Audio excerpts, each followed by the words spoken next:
Hello, everyone. I see that people are joining right now. So I would like to welcome you all for this session of Edugo.ai webinars. Today, I'm here with our two webinar hosts. And let me introduce you, Karolina Musielak and Giuseppe Tomasello. My name is Nicole Carvelli, and I'm Edugo.ai BD Manager. So today, we are going to talk about the difference between marketing, content, and social media strategy. And this is a guide for language businesses.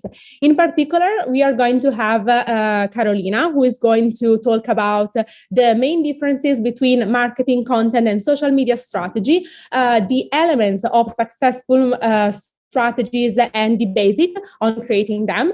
We're also going to see together how each of those strategies meets your sales and business goals with examples of realistic marketing campaigns that can be used by your language business.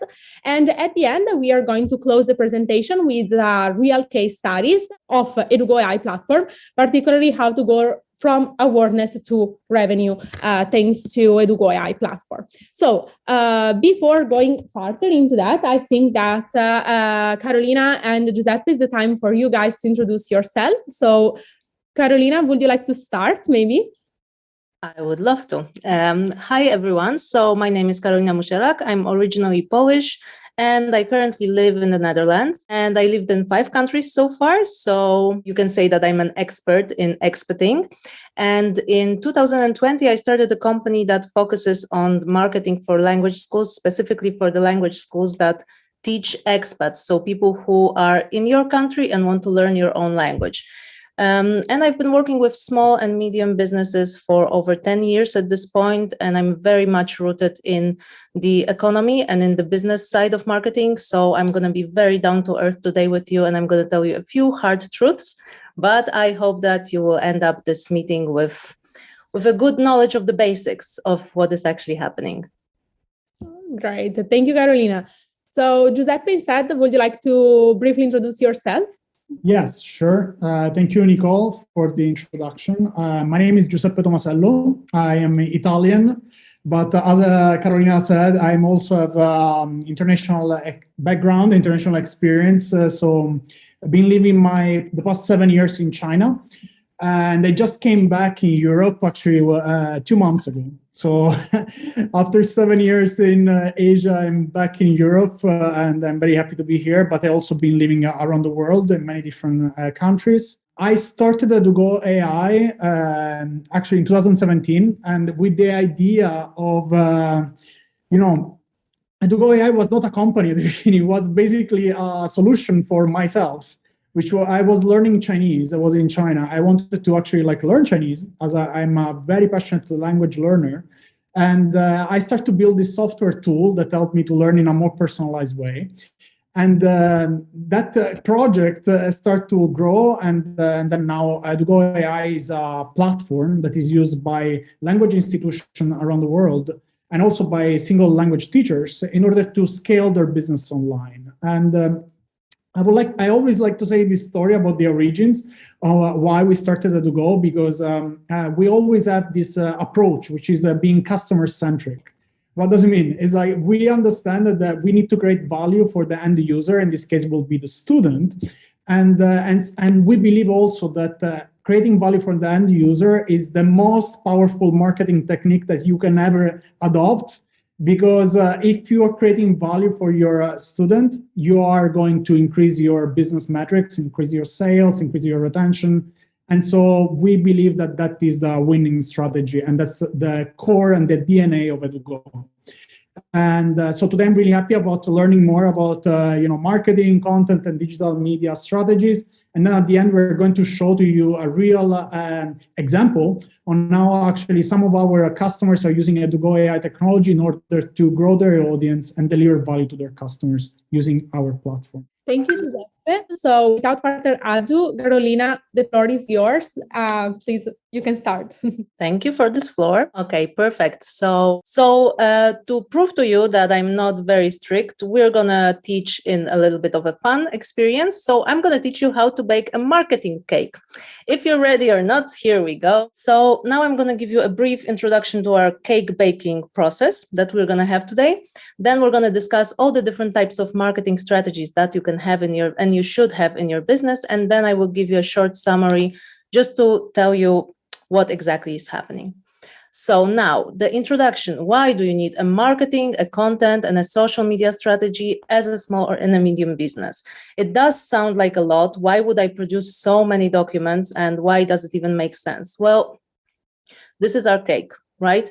You need to have all of those documents because if you will not start baking with the proper ingredients, you're just going to waste your time, you're going to waste your money. And basically, marketing is never free. Whatever they tell you, no form of marketing is free for you. So we're going to look at all of those layers of the cake today together. And we're going to ask ourselves a few very important questions. So here's the first question for you.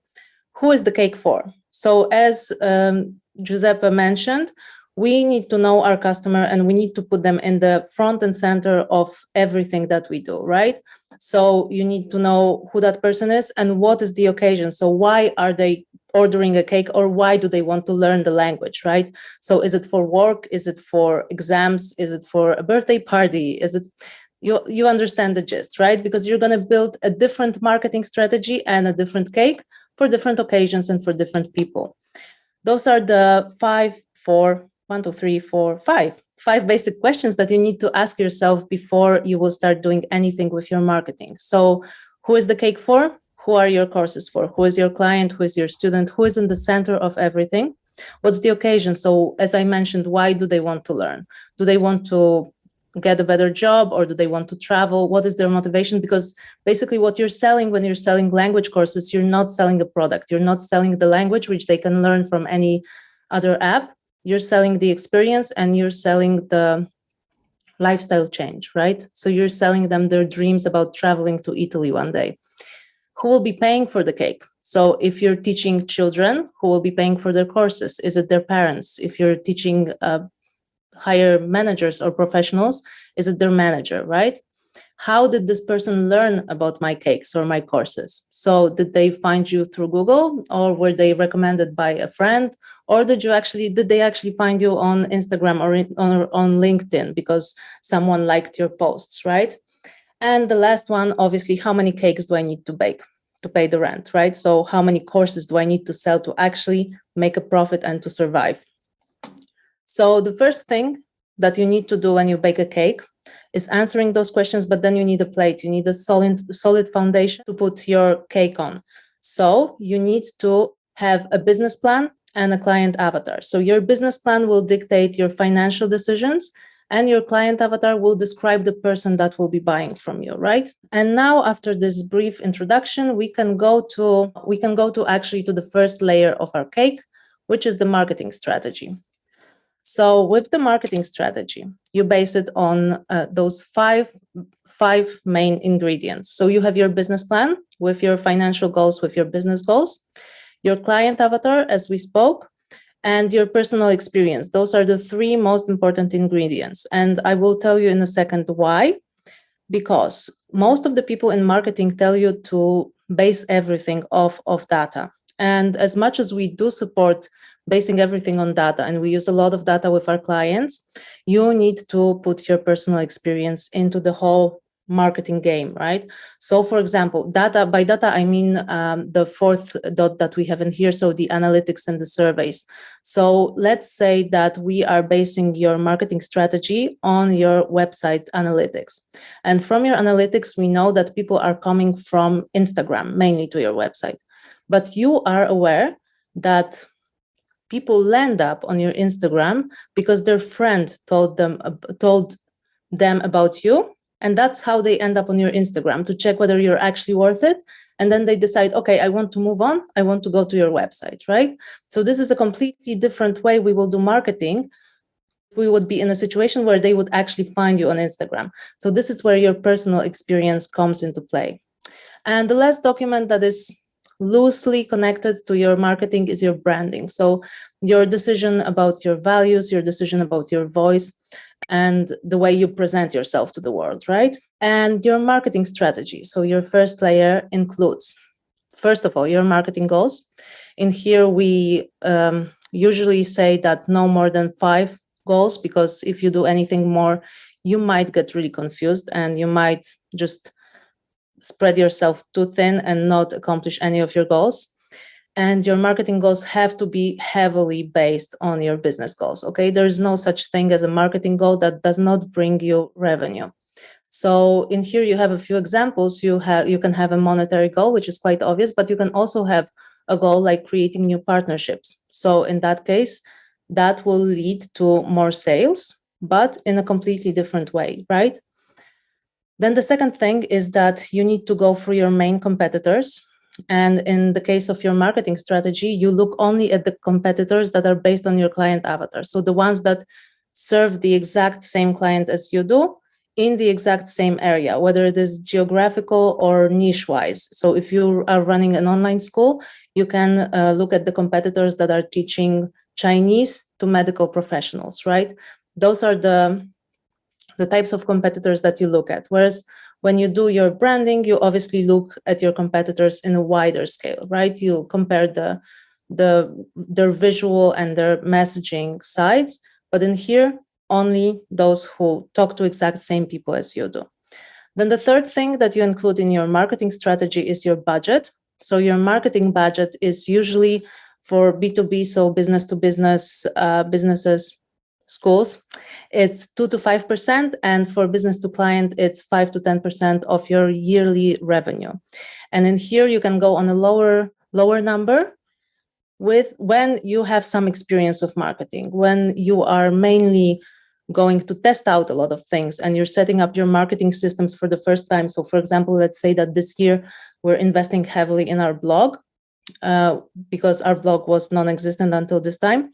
We should have a little bit more money on to spend on marketing. Whereas if we're not investing in some experiments, we can go with a little bit of a lower amount. Then you have your estimated marketing costs. And by marketing costs, you mean everything. So it's not only the cost of Facebook ads or creating articles or creating graphics, it's also your tech.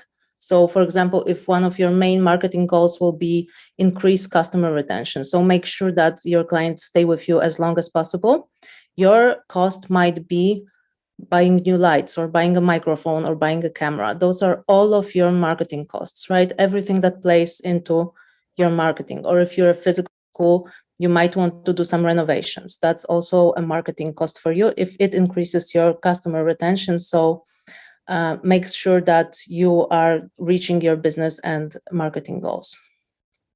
The next thing that you have to include in your marketing strategy are launch dates and marketing cycles. So we do have a very extensive article that we will link for you about marketing cycles, but the main idea is that you cannot sell all the time. So there are 3 basic marketing cycles that every company should follow, and those are gathering, so getting as many eyes on your school as possible, then befriending, so those people whom you have found, you have to make sure that they know you, they trust you, and they like you, and they know that you are the best choice for them and you're the expert in your area. And then selling, only then you can start selling. So if you decide, for example, that you want to start selling your New Year's courses, because that's a good time to start selling language courses, 1 month before 1st of January, you should focus on making sure that you're making friends with people.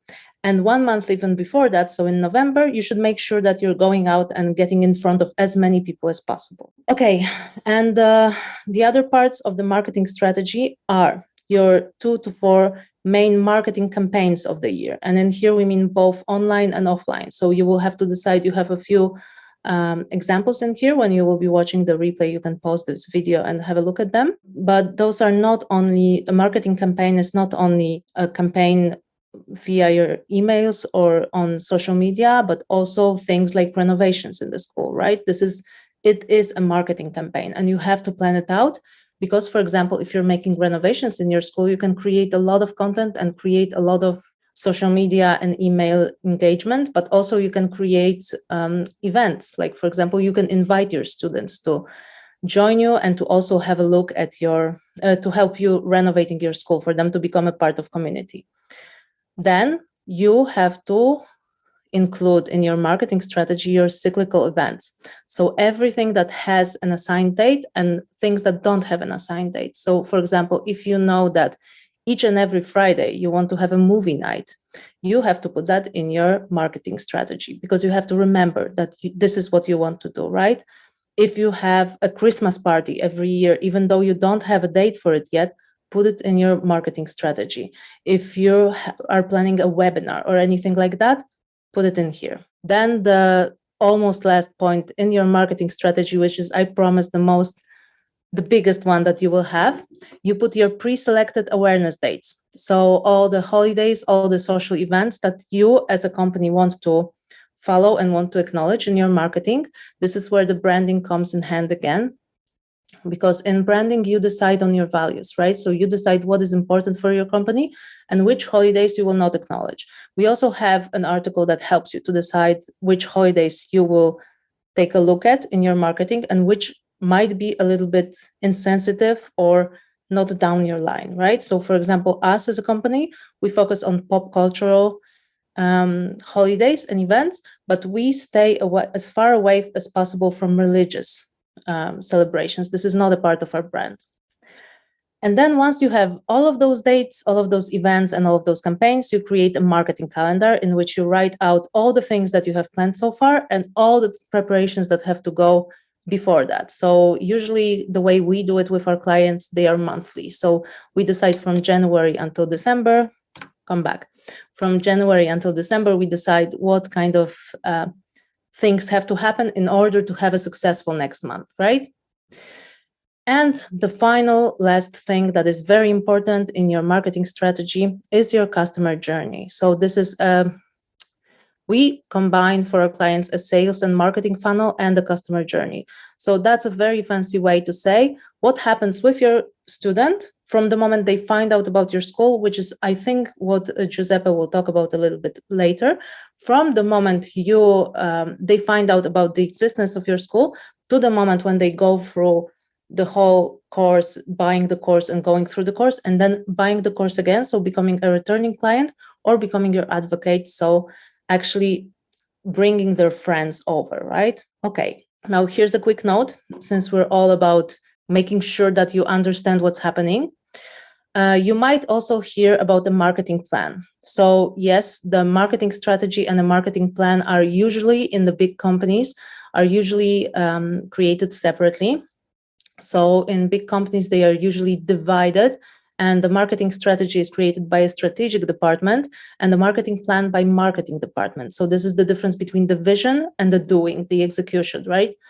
And for small and medium companies, that is an overkill. Like, don't do it because it's too much work, but it's good for you to know the difference, right? And just to see how important planning your marketing is, in big companies, there are actually at least 2 different divisions, 2 different departments that take care of that. Okay, hope everyone is still with me. Let's go. The second layer, the content strategy. So the content strategy, you base it off of your marketing strategy, so that really big amount of information that you have gathered in your first layer and your client avatar. So you take that from the plate. You do not look at your business plan in here anymore because it's not important. In here, you create content, and for creating content, you need to know your marketing goals. So what does it include? It includes your content goals. You base those off of marketing strategy and your client avatar. And in here, we have a great example for you. So for example, if your business goal is to attract 100 new non-returning students, and your marketing goal based off of that business goal is to start a referral program, because you know that this is the way most of your students come, right? From referrals, not from Google search. Your content goal in this case will be to create content for this referral program. So to create the landing page, the emails, leaflets for students, referral cards, like for those little stamps or something, informational materials for the teachers, everything like that. So there's a lot of different types of content that you can create and that you should include in your content strategy. Then the second thing you include in the content strategy is the types of content that you want to create this year. So in here you have a lot of examples. Again, if you're watching this on YouTube in the future, you can just pause this and just read through those, all of them. But remember that content is not only the content that goes out on social media and not only the things that go out in the online world, it's also the offline physical things. So any promotional materials that you want to have, maybe you want to create a book or an ebook, all the landing pages, all the articles, all the emails that have to be created, all the email sequences, because those are also really important. So if someone lands on your email list, what kind of emails will they receive, right? Yeah. Then you decide on your paid content types. So the advertising that you want to include this year. So here you again have some examples, and we also have a very extensive article about different types of ads that you can choose from. The most successful ones as of recently, at least online, are YouTube and Pinterest, as far as we can see. But again, it depends on your client avatar and on your marketing and business goals, right? You can also decide that the best option for advertising for you this year will be posters, and that's also fine. Then you have your distribution channels and the justification of why did you choose those ones. So again, if you decide to do Facebook ads, why Facebook ads? If you decide to hang posters, which places do you want to hang the posters at, right? Is it the train station, or is it more like the local small shops, or is it the flower shops? All of those things you have to think through when you create your content strategy. So not only the types of content, but also where will you show them, and how will you show them, and why do you want to show them where you want to show them, right? And once you're done writing it out, all of your content that you're going to create this year, you have to add it to your marketing calendar, okay? So again, the calendar that we've created during the marketing strategy with all of your awareness dates and all of your main marketing actions, in there you also have to add your content. So for example, if you decide that, hey, this year we need 12 blog posts, you can decide, look at your calendar and see, okay, in January, we don't do basically anything. So we can add creating all the blog posts in January. This is actually what we did. And we have at this point, we have all of our blog posts planned until September. So it actually works, and it gives you a lot more space and a lot of more precious time to actually work on your business, not on your marketing. Okay, there we are. The third and final layer, the social media strategy.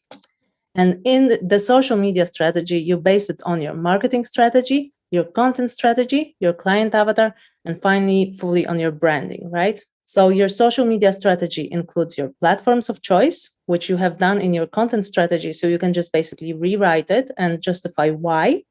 Your social media goals based on your marketing goals. And I will show you an example in a few seconds, but here's a hint. It's not engagement and it's not views. Those are important social media goals for people who are content creators and influencers. So for most of the language schools, unless your main source of income is selling your online courses, your main goal will not be engagement or views. It might be making sure that people who land up on your social media platform, let's say LinkedIn, will be assured that you are the professional language school that they want to work with. Or if they land on your Instagram account, you will ensure them that you have the type of environment that will make them feel comfortable working with you. Yeah. In social media strategies, you also include guidelines for each platform. So this is like an easier spot for you to find all the sizes and types of messaging that you want to do for each platform. And I will explain to you also shortly why this is so important. Because if you will decide, for example, to outsource your social media, which is one of the first things that you should, as a marketing, as a school, outsource, it comes very handy, because you can just give someone a document and say, hey, this is what I want, right?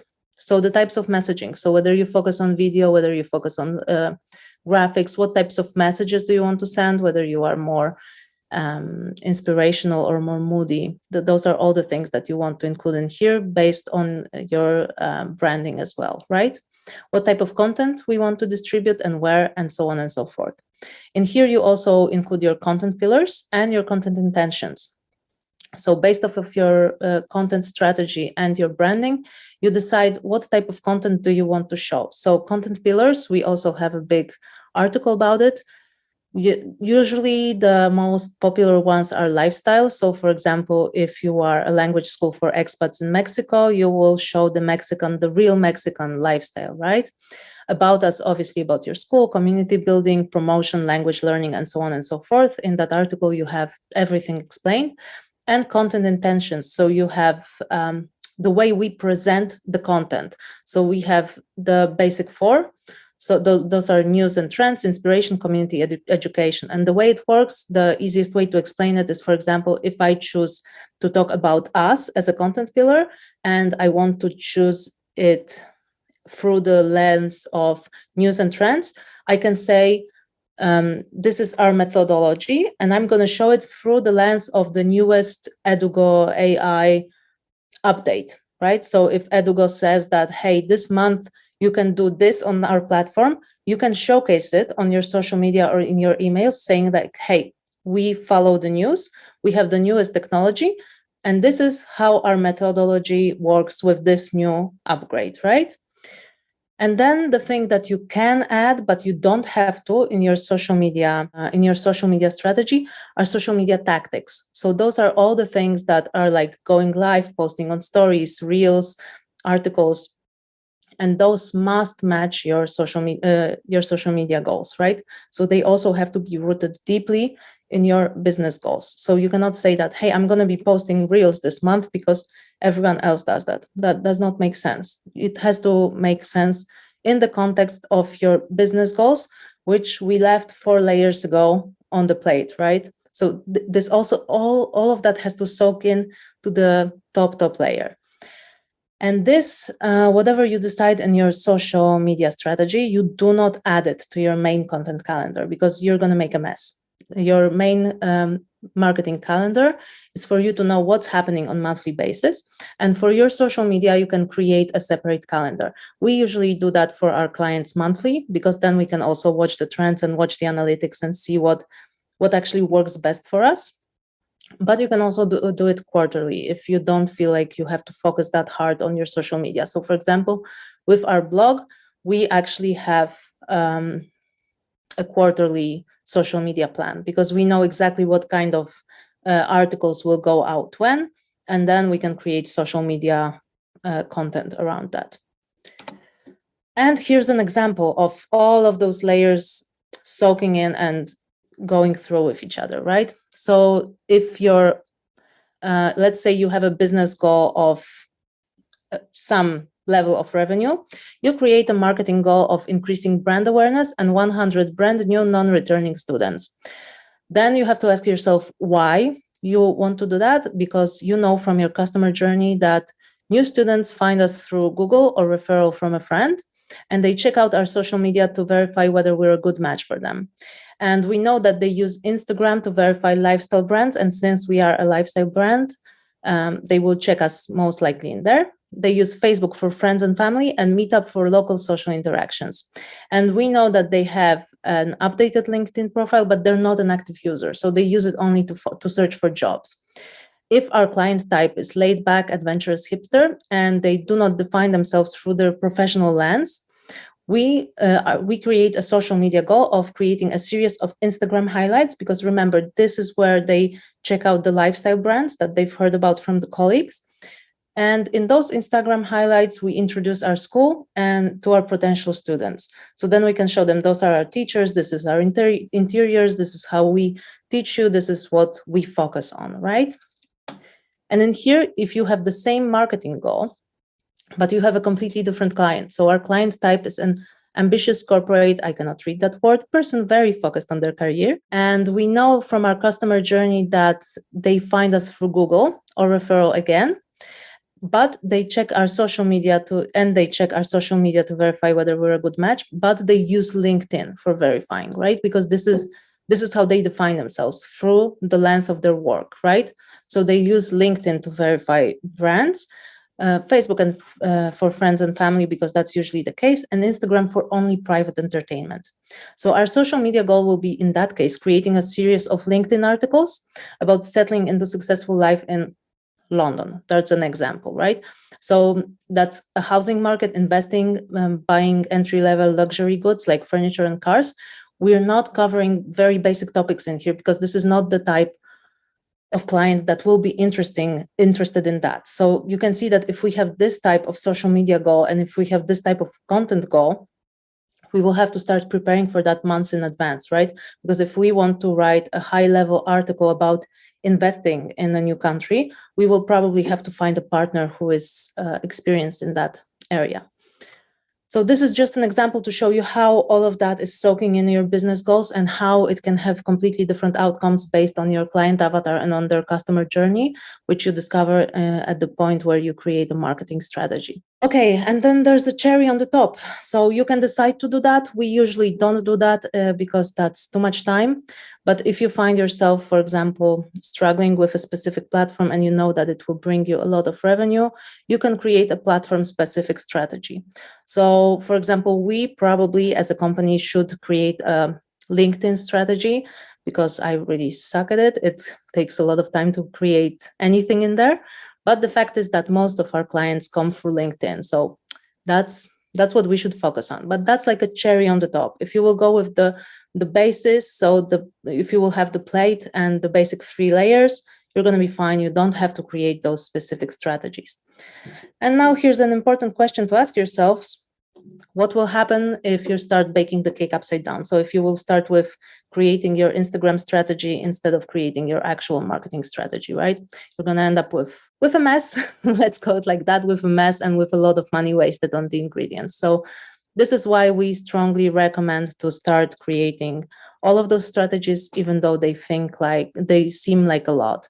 And how do you know that you're successful? Well, at the end of the year, you simply evaluate all of your marketing strategies. You see what's left on the plate. So what didn't eat, right? So you can say that, okay, this year, no one ate peanuts. Maybe next year I should try pistachios. So if, I don't know, we got no traffic from Instagram, maybe next year we should try LinkedIn. Or if this year we had a lot of leaflets left out, maybe next year we shouldn't do leaflets, we should do a magazine or a book. Right? Okay, quick summary. Why is creating strategies important? Because they save you money, they provide you better results, they save you time, they measure the effectiveness, even though you cannot technically measure the effectiveness of your marketing because in most of the cases, you're not sure how many things you said to the same client and which one finally worked. That's a topic for a different time, but it definitely helps to have clear marketing goals based on your business goals, because that's the easiest way to actually figure out that this is actually something that you can measure when it comes to your marketing. It makes you more money, clearly, and it makes outsourcing easier. A quick example in here is that, for example, the first thing that you will probably want to outsource for most of the schools that we work with is your social media. So if you will hire an inexperienced social media manager or social media content creator, they might focus on giving you as many views, as many likes, as much engagement as they can. Whereas, for example, you know that this is not the goal of your social media. The goal of your social media is to convince as many people to choose your school over another school, right? By doing this, this, and that. So if you give them a document and explain to them in a clear manner that those are the things that I expect from you, the time that they will spend on your social media and on your content will be much better used, and you will actually not waste your money on something that doesn't matter. Do those documents have to be long? I know that I talked about them like they are rocket science, but no, they can be basically just 1 page. The main goal in here is to make you organized and make your objectives clear and make it clear mostly for you and you alone on what do you want your marketing to do for you, right? So it's not about anyone else. It's about making sure that you spend your money wisely, because if you're not following a plan, then you're just throwing your money instead of investing in proper marketing. Here's the huge reminder for any future marketing actions that you will take. Your marketing always serves your business goals. It's not about being liked or having a lot of followers. It's all about your business goals. So if your business goal is earning a certain amount of money, this is what your marketing has to do. Okay, all the details are already on the website. We will drop you the website probably in the comments sometime soon. You will also obviously get it in the email. And yeah, if you're watching this on YouTube in the future, hello. And it's in the description. And the questions will be at the very end after Giuseppe. And I will thank you very much and start breathing now. Thank you. Okay, thank you. Thank you, Karolina, for the presentation. So now I would like to connect with the, all the strategic part that Karolina actually outlined and describe how you can actually practically apply some of these learnings in a product that can go quickly into the market. Because one thing I believe that is important is it's true that you need to plan and have a strategic plan and have everything well organized, specifically what kind of goal you have in mind, what kind of customers you want to target, what channels you want to test. But I think it's also equally important that all these assumptions and hypotheses that you have about your market is to go quickly and validate actually that in the market and get the actual data from your target market in order to maybe iterate and reassess some of those hypotheses that you made. So what I'm going to do right now is I'm going to share with you a real case study and a real example of one of our users that is using our product in order to grow our business. So we prepare a little video. Because actually, for this example, actually, we took one of our brand ambassador, which is Melissa. So Melissa is a teacher of Italian, and she's using mainly Instagram to reach her audience, and now she's actually monetizing her audience. So Melissa has 42,000 followers on Instagram, so she's already built a quite good follower base. And now actually Melissa wants to monetize this audience. And so basically what we did here is we created a user journey and a marketing funnel that is basically describing all the different steps that the user is taking from Instagram till the point that is actually purchasing a course from Melissa. So we start from the awareness stage. So a follower that is, following Melissa on Instagram is at the awareness stage. So the follower is aware of Melissa, is already built trust over the time, over the, many, might be also a long time that he's been following Melissa. And now Melissa is actually having a call to action. So she's creating an Instagram story where actually say, okay, let's learn Italian from the beginning. Impara l'italiano dall'inizio. So let's start actually and she's targeting the beginner level of Italian with a link. And basically, so the user directly from Instagram can click on the link and go to this landing page of a course. One thing I would like to say here is that I believe right now, users need to have a really quick experience and a really integrated experience with the social media. So actually, your go-to-market has to be integrated. And your product has to be integrated with your go-to-market. So that's what's called channel product fit. So your product has to be aligned with the channel that you're targeting. For example, in this case, we have a website that is loading quickly and is optimized for mobile because Instagram is a mobile, mainly mobile application. So the users will come from a mobile. So you have a really tight integration with the channel, which is Instagram. And the really important thing here is that we need to bring the customer to the value proposition as quick as possible. So what is happening here is that the customer now is looking at the course and the curriculum, and the first lesson, as you can see, is unlock, is for free. So the student can actually go and try it out, try the value. So, okay, the student is looking at the curriculum and then is starting to want to do a first lesson, which is for free. Here, actually, we have we're bringing the customer from the awareness stage to the acquisition stage. Because here, actually, the customer is creating an account. And this way, actually, Melissa will have the customer, which is the target student, information in her dashboard. So, and she can start having this kind of email sequencing and start actually like pushing the student to being to the next stage of growth. But here it's very important that we mention the time to value.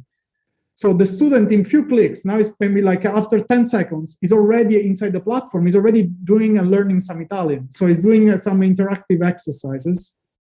And we believe that it is very, very important that those exercises are fun, are gamified, and are at the right level for the student.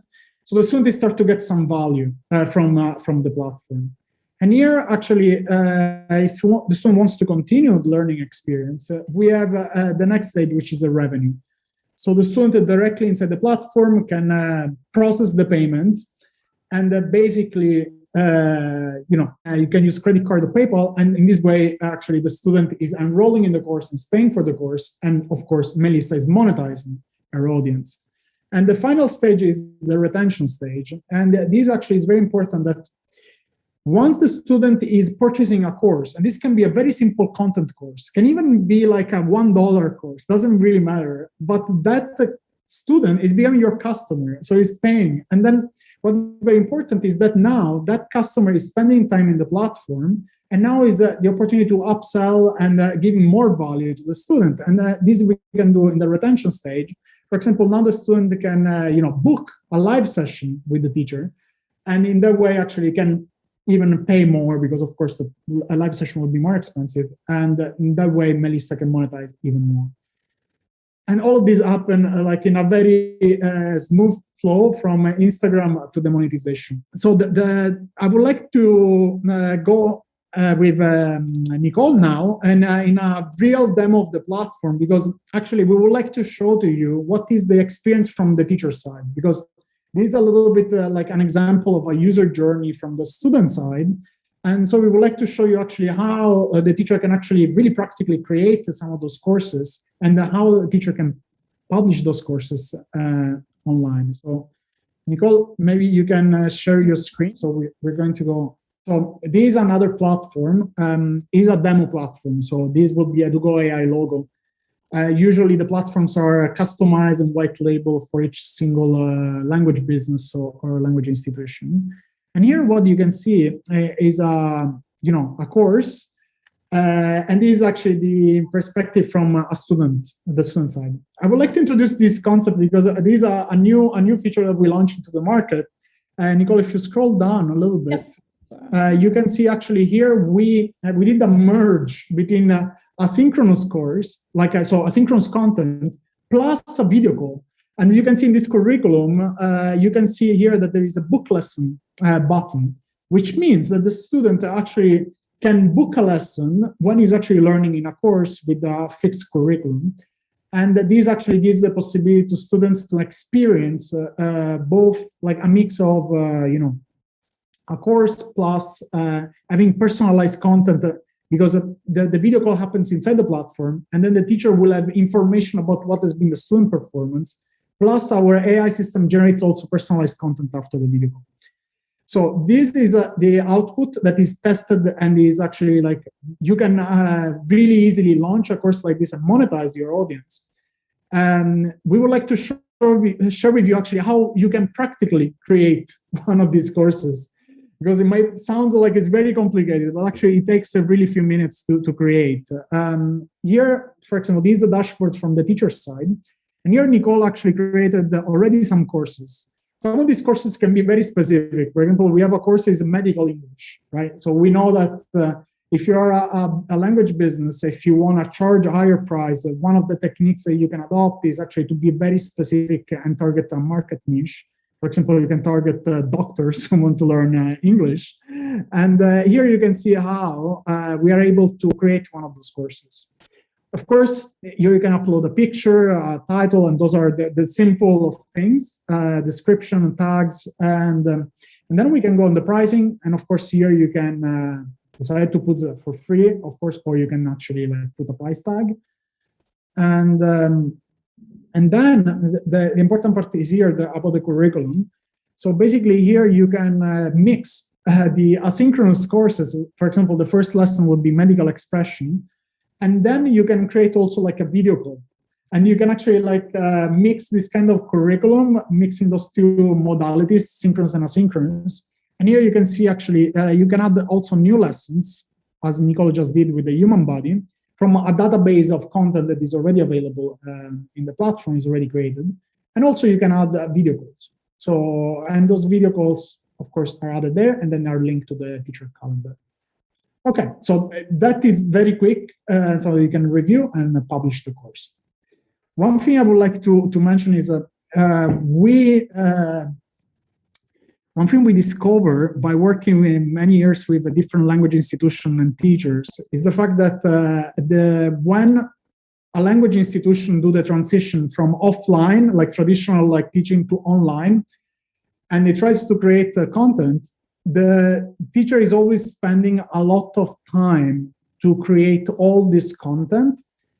And for example, like we just recently did a survey, and the average time for content creation is like 60 days, or even sometimes longer. So you spend 2 months of hard work creating all your course, and then you publish it in the market. And what happens is very likely that the content that you publish actually is not effective in terms of sales. So it's not selling because users are maybe not resonating with the kind of content that you're publishing. And then you have this kind of like very big sunk cost because you invested so much time and energy to create this content, and then you're stuck with this course that is not selling. So one thing that we suggest is to be like more agile, to actually operate like a startup.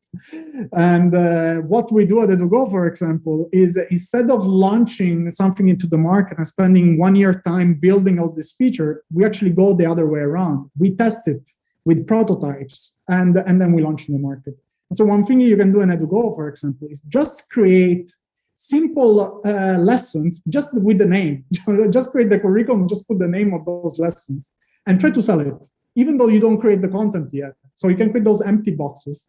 Once you see the students are buying that, it means that you find like the perfect course that resonates with the audience, and then you can start the building process. So we suggest that you go and adopt this kind of like flipping approach, right? You flip. Instead of building and then selling, you sell and then you build. And we believe that this has been one of the most powerful strategies that we saw our customers to adopt, because in the way you can iterate really quickly and try to understand what your market wants.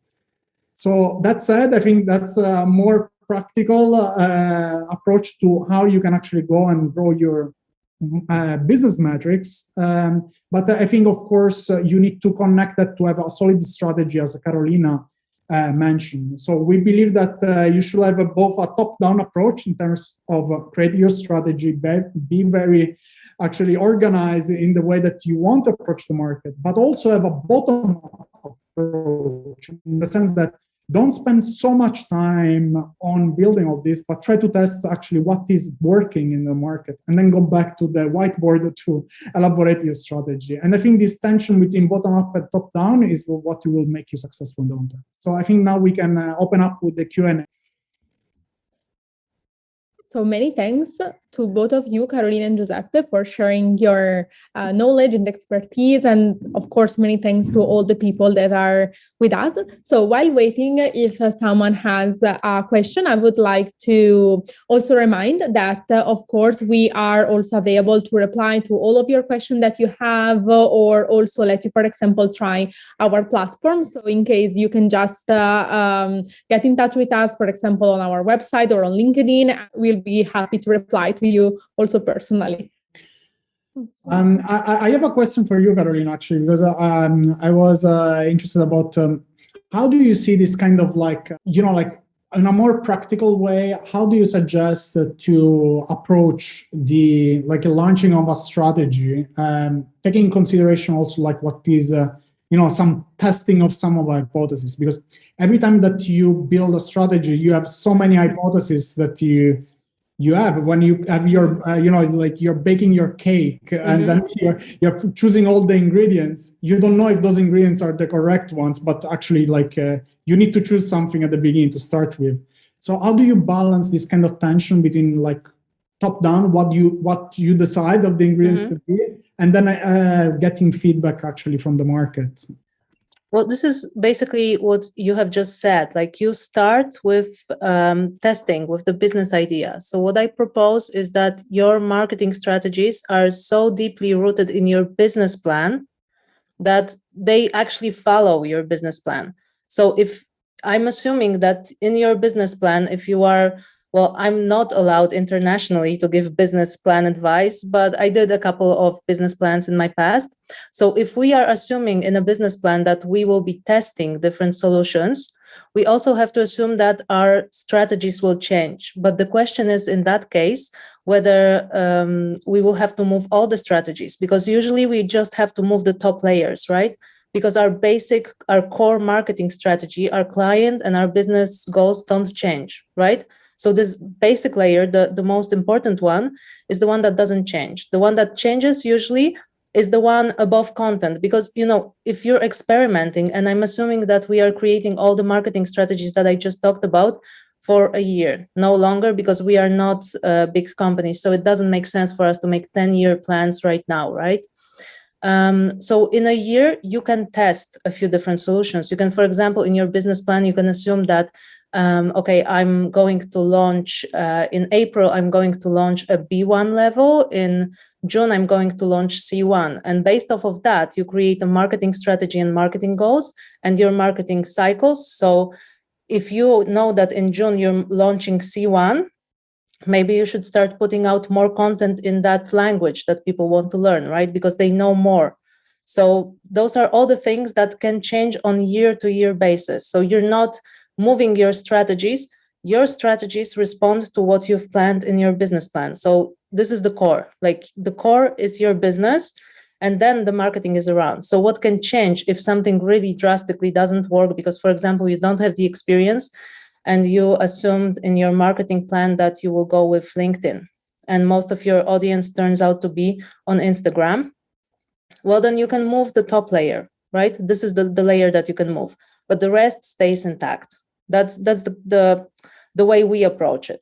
But obviously, in the first few years, your marketing is all about testing, right? So you have to be prepared that the first 2-3 years, marketing does not give you, whatever you hear on the social media is not true. It will not give you immediate results, right? We started our marketing the moment I started this company. So it was in November 2020, and January this year, December, January, was the moment when I started getting clients from all of those actions. So it takes time to build it up. But the question is whether you're just frantically running around trying to do everything, or you're testing one hypothesis, one assumption after another. Jesus, English, kill me now. Yeah, so that would be my answer. Like, don't start with your business plan and then move to your strategies, like your marketing strategies, and move from the top. If you really can see that something drastically doesn't work, just move the top layer. Don't move the bottom, because you cannot test it in less than a year. You just cannot see the results in less than a year. Does that make sense? No, makes totally sense. Actually, what we internally at Edugo always say is like we need to focus on one customer, yes, one channel for 1 year. Like it's the rule of 1-1-1, right? Yeah. One customer, one channel, 1 year, and that is actually it's giving us a results because it takes time. For example, for Edugo right now, like we're focusing on LinkedIn. Last year was really like focusing on language schools, on LinkedIn, and all the year we've been actually running this kind of like a strategy. And after 1 year, actually we start to fine tune a little bit to do all the kind of like parameter optimizations, how to do this in the right way. And now we are actually like learning how to do it. And now we call it like a playbook. So what we did is actually like we understood that this kind of strategy is giving us results. And therefore we are creating like now a very solid playbook that we follow, and now we schedule. For example, the webinars we're doing is part of our LinkedIn strategy. And we are now every second week, we do a webinar. And so also for the audience, please keep following us, because we keep actually like doing webinars, and it's part of our overall strategy, which is educating our audience. Because we believe that now our audience needs to learn so many new things because the world is changing. We have the language education business is transitioning from offline to online. And so there is a universe of knowledge that needs to be explored. And so that is our big strategies, like, okay, educating our audience to this new world of doing business online. And that's actually more of the 1 year implementation of this strategy. For this year, actually, we're going more on Instagram, but that's another. Yeah, but that's also the thing that you just said. Like, you have a playbook that we call that in our company, and we have Natalia in the class. So she knows what I'm talking about, because every time we do something new, we do something which we call SOP, which is what big corporates do. So this is a standard operating procedure, which is a checklist with all the videos of how we do things. And only after you repeat it a few times, you will know exactly step by step, and you can give it to someone else and focus on a new thing. So those are the things that you have to do slowly but surely. So it's great that you started with LinkedIn, because now when you will master LinkedIn, you might move on to YouTube, for example, or to podcasting, because there's nothing worse than just spreading yourself so thin that you post on Instagram once a month, then you have some LinkedIn activity. Like, it's not only stressful, but it's also not productive. It's just wasting money. So this is why you have to have a plan. As I said, it doesn't have to be 80 pages. You're not a corporate, but you have to have a plan that you're following through, knowing that you cannot panic. Like, for example, if you don't have 10,000 views on your reels, it means nothing as long as you have sales, right? If you know your goals, you are less likely to panic and less likely to turn to the new shiny thing. I think you had a great webinar with a person from Instagram. What was her name? Kate? Kate, yeah. Brilliant, because she said it straightforward, like, Instagram might not be for you, right?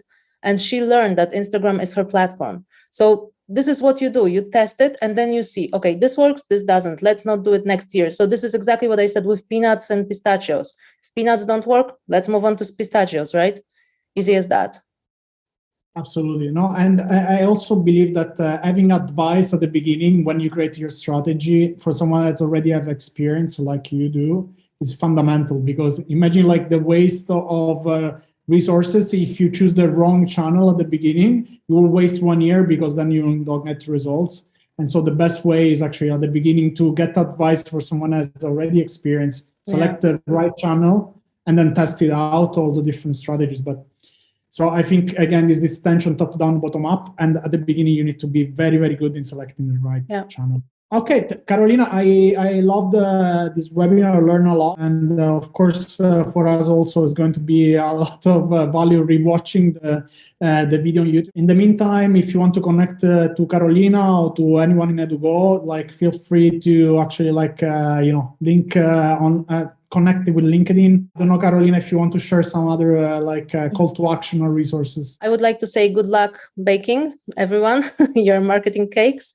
And in case you have questions after you watch the replay, because I understand that I did throw a lot at you, don't hesitate to ask us questions, to connect. We also are open to get calls from you. So if you want that, not an issue at all. And I would like to thank you all once again for being with us for this training session, and looking forward to have you all in the next one. So many thanks and goodbye. Bye-bye.